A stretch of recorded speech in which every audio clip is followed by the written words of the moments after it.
If you have legal questions, you can contact me, the Real Life Lawyer, right here on this YouTube channel. Make sure that you send your comments, you DM your comments, and then hopefully these guys will let me sit back on this couch and I'll answer a few of them. We won't be able to answer all of them, but we'll do what we can, and we'll try to give you a general overview, because every state has different laws. Real life, real life. If that ain't real life, it ain't real life. Just say real life street stars. You know what time it is. We talked about McNair. Oh yeah, McNair. Yeah. Did you get a chance to watch McNair? I did my homework. Okay, all right. Let's get into it, man. Let's get into it. All right, so the untold story, the murder of Steve McNair, which of course is on Netflix. It's in the top something right now. Peace to brother McNair, the Q's. Yeah, man, come on now. Yeah, come on now. It was a great documentary in which they show a successful black quarterback get to the height of the career, inches away from winning a Super Bowl. And then, of course, which I don't know. Did you even know there was a murder? I didn't know I remember a story. I remember him dying. Yeah, I remember a story of him dying. I didn't know it was in such a way. Right, yeah. And first, before we get into like the legalities of it, what were your thoughts? And what were your thoughts on that documentary? And what were your thoughts on not only Steve McNair, but just if you knew he died in such a way? So, first of all, I had the privilege of meeting my fraternity brother before he passed away. Oh, Very dope. Because you got to remember that he graduated from Alcorn, I think around 92, which was it 92? So we were in college around the same time. And so I had the privilege of meeting him prior to his passing. And so the documentary, I think, got it right as far as the type of person he was and how people, even other men, were drawn to him because he was just such a stand-up guy. And so I think the documentary really got it right on that, where it left people wanting, I think, is that it really didn't go into the investigative part of his murder. And I think that was a disservice, not to the McNair family or Steve, but to him, but to them. And when I say that, think about this.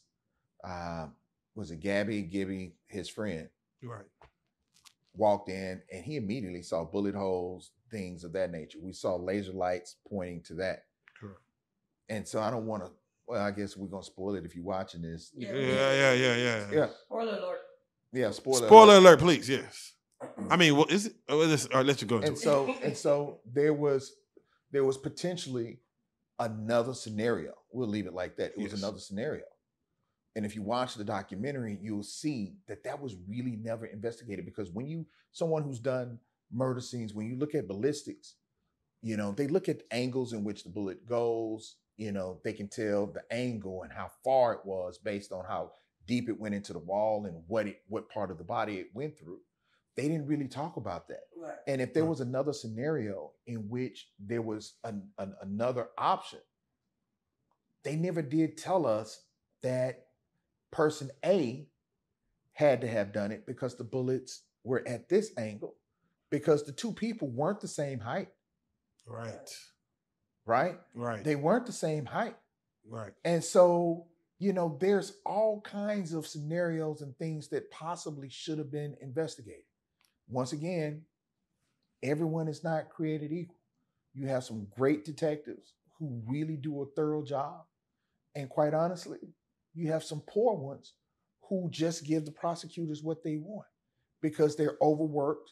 There's not enough detectives. They have too many cases. And these people's livelihoods depend on how many cases they close. And so if you give someone a layup, right, I can give you every homework paper you ever need to get through high school. But does that mean you learned anything? Yeah, come on now. But you got a degree. Come on now. And so you have detectives who basically, they'll take a homework paper from someone else. They'll take the easy route. They'll say, okay, this is what happened. because it prevents them from really having to do more work. And then they can focus in on another case that they don't have a layup. It's like they gave so much energy to her boyfriend, and they just interrogated him for so long, and then they just, after they were done, they just seen the other guy, and then it's like, oh, he didn't do it, and it's like, what? Hold on. He bought the gun. Yeah, we just sold the gun.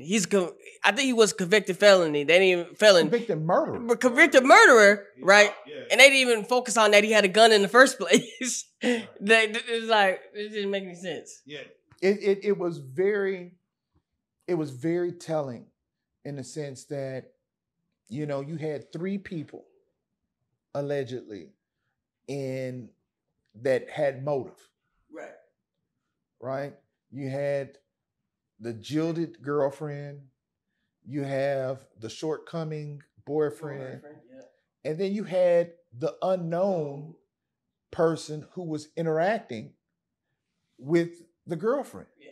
Correct. And you don't know, they really didn't spend time to develop what that relationship was, even though they hinted at what they thought it was and kind of confirmed that there was something romantically happening. Right. But never really, because in the 90s, I'm not exactly sure where the technology was on tracking people on their cell phones, right, yeah. Right. On cell phone towers. But there was the opportunity for them to do more on that case to make sure that they ruled out that second scenario. So, and again, we already said spoiler alert, so, you know, we could talk about it, but they ruled it a murder-suicide. They talked to the guy who sold the gun, and he had an alibi, and they said, okay, you got an alibi. You can't question the girlfriend because she, of course, in their mind, took herself out. And of course, she got arrested a day before. McNair chose to, not to say leave her, but, not be on camera during that situation, have a friend pick him up, be away from it, stop answering the calls. So it was, like you said, a jaded girlfriend who purchases a gun, goes to his house, does the thing. Allegedly. Allegedly, yeah. According to them, according to the movie, potentially allegedly. Well, the case is closed right now. Right. Based on that assumption that that's what happened. There is one guy who's a reporter who brings up, like, wait a minute. He goes deeper, and that's where he finds the alibi didn't stick. He starts showing these things. The police try to, discredit that guy, saying, so you're saying, do you consider that lazy police work where after the fact, should they look into, because this guy's doing police work for him, like, hey, man, his alibi didn't check out. He's a murderer. We should look further into it. On the police end, they have a closed case. Like you said, they're flooded with paperwork. They owe it to the family to go further that case and see if the guy has anything to do with it. Or should they say, hey, this is a closed case. We did our job. Everything is speculation from this point on. Look, man, I can't talk about anybody but myself. Okay, yeah, please. I don't take on anything that I'm not going to finish and do right. Kind of like I was messing with you just now about the Netflix video. I'm like, you didn't tell me this when you told me this one. And I watched it. Yeah, I'm about to get some news. I do my homework. I'm going to come in prepared. And when I tell you you don't have a case, I've looked into it. In some cases, I've even had other law firms that I trust to look into it to see if I'm correct in my assumption. And so, you're dealing with people's lives. I was talking to a young man and he was apologizing because he was kind of animated and long-winded. And I'm like, dude, this your life. This your life. Right? I said, you ain't got to apologize for being excited about your life. You're asking me for help for something that involves your life. I am going to tell you one or two things. Either A, I'm going to say I'm going to try to help you, or B, I'm going to tell you I'm not going to be able to take your case. Right. But, don't take on anything that you're not prepared to finish out. Give you one example. It's a woman who just received an award a lawyer that took a case dealing with an indigenous population outside this country. That trial or that case went on for more than 20 years. The lawyers who helped her at the very end to conclude that case some of them weren't even born or were like 5 years old when she first started this case. And that's the kind of diligence that you want from your attorney. Right. You take on a case, she was like, I took the case on. She said it was mine. It's mine. Okay. Can that case be reopened? Yeah. Yeah. So you think the documentary purpose was to reopen it? If they did a poor job. Yeah, they did a poor job. And let me say this, in the defense of the documentary, I don't know how much of the information they were able to get from the police department.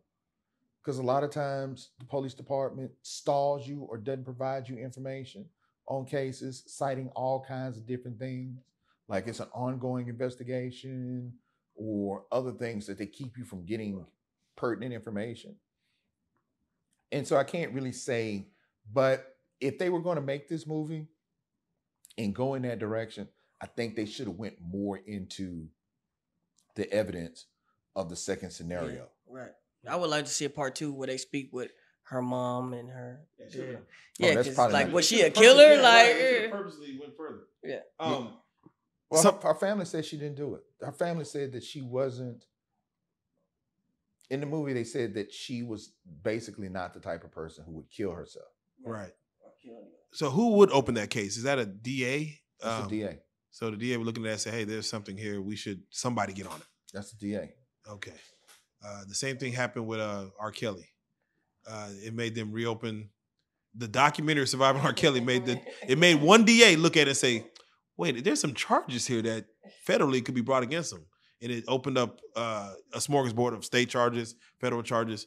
The interview kind of, oh my God.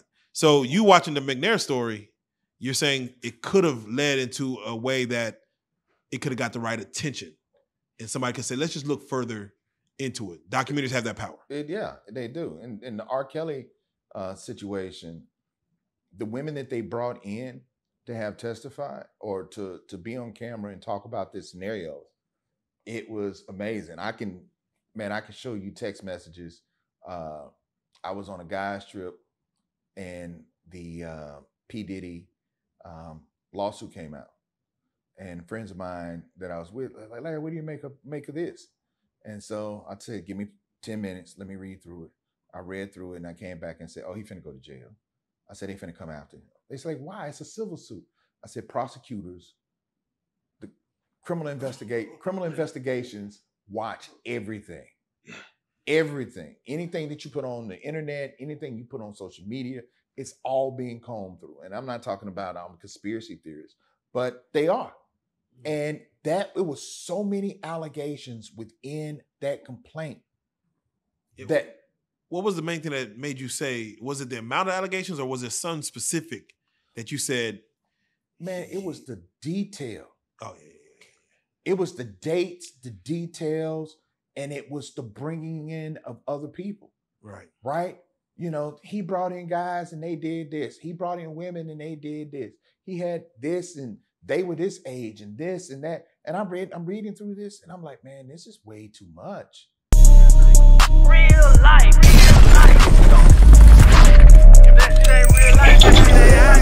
It ain't real life.